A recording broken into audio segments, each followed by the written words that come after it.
I want us to learn about phases of matter, also called states of matter, the differences between them, and how you can go from one to the other. Let's get started. Alright, so you're probably familiar with the three basic phases of matter that you learned about. In order of increasing energy, they are solid, liquid, and gas. Now, in a solid, the atoms and molecules of the solid are tightly bound together.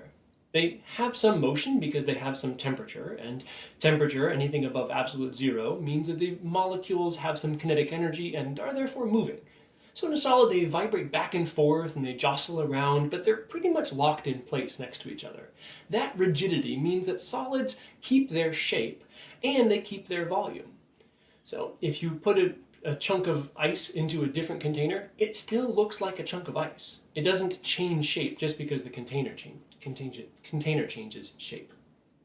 Now, if you increase the energy a little bit, you're going to break those bonds between the molecules, those rigid bonds, and you allow the molecules to slip and slide past one another. But they're not going to be able to move very far yet.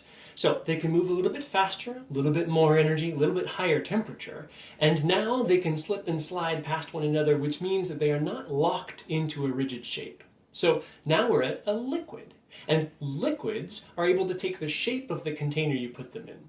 If you pour water into a round bowl, it takes a round shape. If you pour water into a square container, it takes a square shape. So the shape of the container determines the shape of the liquid.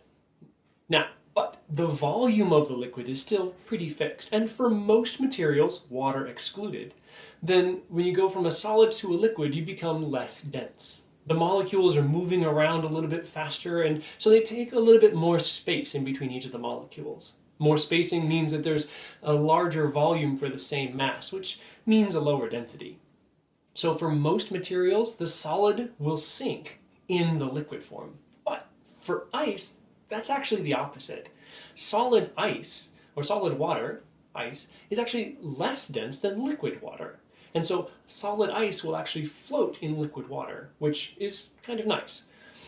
Now, if you add a little bit more energy to the liquid, then you get to break those molecules away from each other, and they get to be zipping around free as can be. They're no longer connected to one another, and so now they're free to escape and fill up whatever container you put them in. Now you have a gas. Gases take on the shape and volume of whatever you put them in. They'll expand because the molecules aren't locked together. They aren't held together. They're just bouncing off each other one at a time. Sort of random scattering of molecules. Okay. Now, for the standard air pressure around us and your average everyday sunny day, then the air molecules are actually going to be moving several hundred miles per hour, which means that they're moving fast enough that it seems like they overcome gravity. But they don't really. I mean, if you go up in elevation, you notice that the air pressure goes down. That's because all of the air, the atmosphere around Earth, is pulled downward by gravity. And so it's most air, the highest air pressure here at the surface, right? And then as you go up, up, up, up, you lose that air pressure because it's not being stacked on top of each other. You can imagine if you stacked a whole bunch of people on top of themselves, then the person on the bottom of the stack is going to feel the most weight, supporting all those people on top of it. So even though gases aren't free of the effects of gravity, they seem to escape the effects of gravity and they fill upwards into whatever container you put them in. Now, solids are their own sort of game, and liquids and gases, we group them together and call them fluids in physics. Now, a fluid is anything that flows, that isn't fixed in shape. It can flow and move around smoothly. So that's not a super important distinction right now, but keep that in the back of your mind. Now, there are two other states of matter that we haven't talked about yet. On the low end of the energy scale, there's something called a Bose-Einstein condensate, which is a fantastic and marvelous thing. If you get low enough in energy for very specific substances, then the molecules or the atoms in that substance don't behave individually, they behave collectively. They sort of lose their identity, and they all sort of behave in the same way as one quantum system. It's quantum mechanics seen on a large scale. Very peculiar. On the high end of the energy scale, there's something called a plasma. And in a plasma, you take a gas, and you can actually add enough energy to strip the electrons off of the actual nuclei. And so then you have electrons and nuclei zipping around in this soup where you don't have any individual atoms. Everything is moving around with high enough energy. Now that happens in lightning strikes and in the sun, and if you take a very thin gas, a low pressure gas, and run electric current through it, you can get it to glow like a plasma. That is how fluorescent lights and neon lights work. All right, now we covered the basic phases of matter, also called states of matter. What I want to do is also talk about how you get from one to the other. Well, we talked about energy, right? Solids are a lower energy level than liquids are, and liquids are a lower energy level than gases. So to go from one to the other, it turns out you have to add energy. And energy that we're talking about here, motion of molecules, we're adding heat, thermal energy. So in order to go from a solid to a liquid, you have to add thermal energy to it. Okay? And as you do that, it turns out that the temperature is not going to change. You can imagine trying to go from a liquid to a gas. You want to boil some water, right? So you take a pot of water and you stick it on the stove, you turn it on, and then you watch the temperature as it goes up. But you notice that the temperature goes up and up and up until it reaches the boiling point of water, which is 100 degrees Celsius here at atmospheric pressure. And then it stops. It stays at 100 degrees Celsius. Now, that's because that's the boiling point of water. But notice that the burner is still on, and it's still staying at 100 degrees Celsius. What you're doing is you're adding energy not to raise the temperature, not to make the molecules move around faster, but to break their connections with each other. That takes energy, and that's what you're doing when you're changing phase. So when you add heat to something, you can change its temperature, or you can change its phase, but you can't do both at the same time. So if you take a look at a graph of temperature as a function of heat added, you'll notice that it goes up and up and up as you heat a solid. But then once you get to the melting point, the temperature will level off, and it will stay at that until all of that substance is now a liquid. And then it increases again, up and up and up. The temperature goes up as you add more heat, as you're heating up a liquid to its boiling point. And then at that boiling point, it turns out that you level off again. And then once you're all converted into a gas, then you can raise the temperature one more time and keep on going up as you add more energy. Now the transition from a solid to a liquid is called a melting, right? As you probably can guess, what you do with an ice cube is it melts. Ice cream in the summertime melts. Butter on a hot piece of toast melts. It's a common term and it's what we use. Now go from a liquid to a gas is called vaporization. Now, it comes in two different categories, right? You have boiling, which is where you've added heat to the entire substance to raise it all to the same temperature, the boiling point, and then all of those molecules randomly throughout the whole substance start to convert to gas and form these bubbles that come up to the surface. But you also have evaporation, which can happen at any temperature, but it only happens at the surface of a liquid. Because at the surface of a liquid, some of the fastest molecules at that top of the liquid can escape and go into the atmosphere and become a gas. But it's only the highest kinetic energy molecules. And so think about this. When something evaporates, it requires heat to go, or like there's energy that takes to go from a liquid to a gas. But in something evaporating, then the highest energy molecules are the ones that are leaving. If you were to take your test scores for the year, and some are high and some are low, but the average is some fixed value. If you were to remove the highest values from your tests for the year, your average would go down, wouldn't it? The same thing happens for evaporation. If you remove the highest kinetic energy atoms, the average goes down. And the average kinetic energy of the molecules is temperature. So your temperature goes down. So evaporation is a cooling process, which is why if you blow across the back of your hand and then wet your hand and blow across the back again, it feels cooler the second time. You're forcing evaporation, and evaporation is a process that cools things. This is why we sweat when we're overheated. Now, going from a gas to a liquid, going the other way, we call that condensation.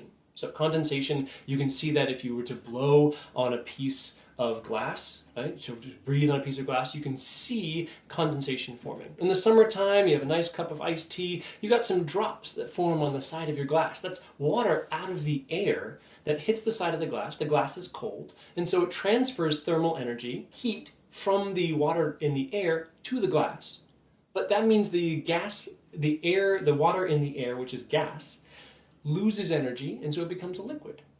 Liquid droplets start to form together and drip down the side of your glass. That's condensation. Going down even further from a liquid to a solid, we call that freezing. You have probably in your house a freezer. It does that exact same thing. It's designed to keep things cold, colder than the freezing point of water, which is 0 degrees Celsius. Now, what affects the amount of heat you need to change phase?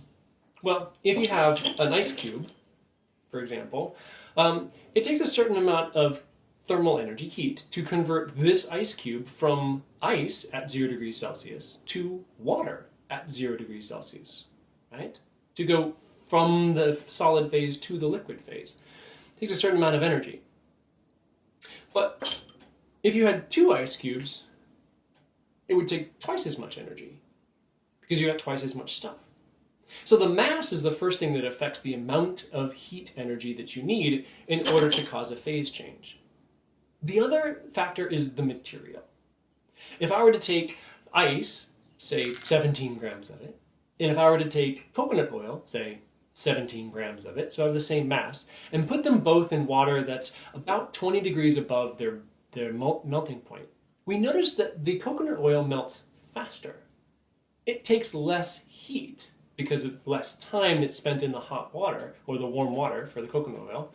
It takes less time to melt because it takes less energy to melt. Different materials require different amounts of energy to change phase. This shouldn't be terribly surprising. We've experienced already that things behave differently through touch, right? A glass feels different than a cloth that are in the same room at the same time. They have different sensations of temperature, even if they have the same temperature. So the property of a material that determines how much energy it needs to change phase is something called the latent heat of fusion or the latent heat of vaporization. If you're going between a solid and a liquid, it's called the latent heat of fusion, and we give it the symbol capital L sub F. If you're going between a liquid and a gas, it's called the latent heat of vaporization, and we give it the symbol capital L sub V. It doesn't matter which way you're going, from liquid to solid or solid to liquid, use the same number. And so it turns out that the amount of heat energy, which we use the capital letter Q to represent, capital letter Q, the heat energy needed to change phase, is equal to the mass, lowercase m, multiplied by the latent heat, capital L, either fusion or vaporization. So if I have 2 materials that have the same mass, but one has a lower latent heat, then it's going to change phase with less thermal energy, less heat. It's going to take less heat. Now, as you go from a solid to a liquid, you are going to need to pull in heat from the environment. You're gaining heat. That material is going to take in heat from the environment. And the same thing going from a liquid to a gas. You're going to take in heat from the environment. There's a net input of heat going into that system. So we would say Q is positive. But if you're going from a gas to a liquid, then you're going to be giving heat back into the environment. Condensation gives heat to whatever it's touching. Some of the heat from the air goes into the glass, right, which houses your iced tea. Now, that means we're going to have a negative value for heat. Q would be negative. And the same thing for going from a liquid to a solid. It gives heat to the environment. So we have this idea that phases exist in matter based on the amount of energy of the molecules.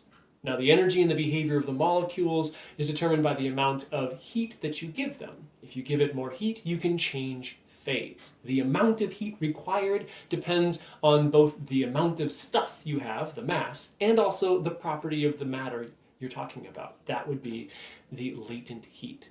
Are you going from a solid to a liquid? Are you going from a liquid to a gas? Or vice versa? All right. I hope that explains everything. I hope you have a great day. Thank you for learning with me. And I will see you next time.